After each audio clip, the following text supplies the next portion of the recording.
Today we're building the 10 millionth Mustang. How about that? Woo! Mustang is the best of Ford Motor Company. It delivers that sense of freedom that we all want. Mustang captivated America in 1964. I met the first retail customers they bought on April 15th, 1964.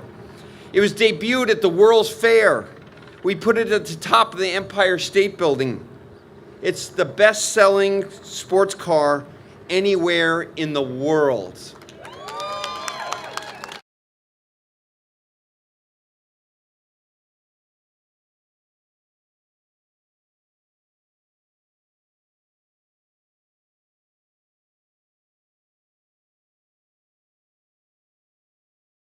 I was just so happy and so proud that I was selected to do it, and just to be a part of this iconic machine we have here. And words can't even really describe how excited I am about having the opportunity to do it. I really am.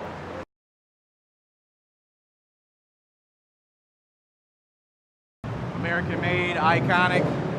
People here have pride when they're building a Mustang and transfer from Dearborn Assembly. Same enthusiasm, same pride that it takes. Every car is beautiful. You turn around, look at the one in back of us, they all look really good.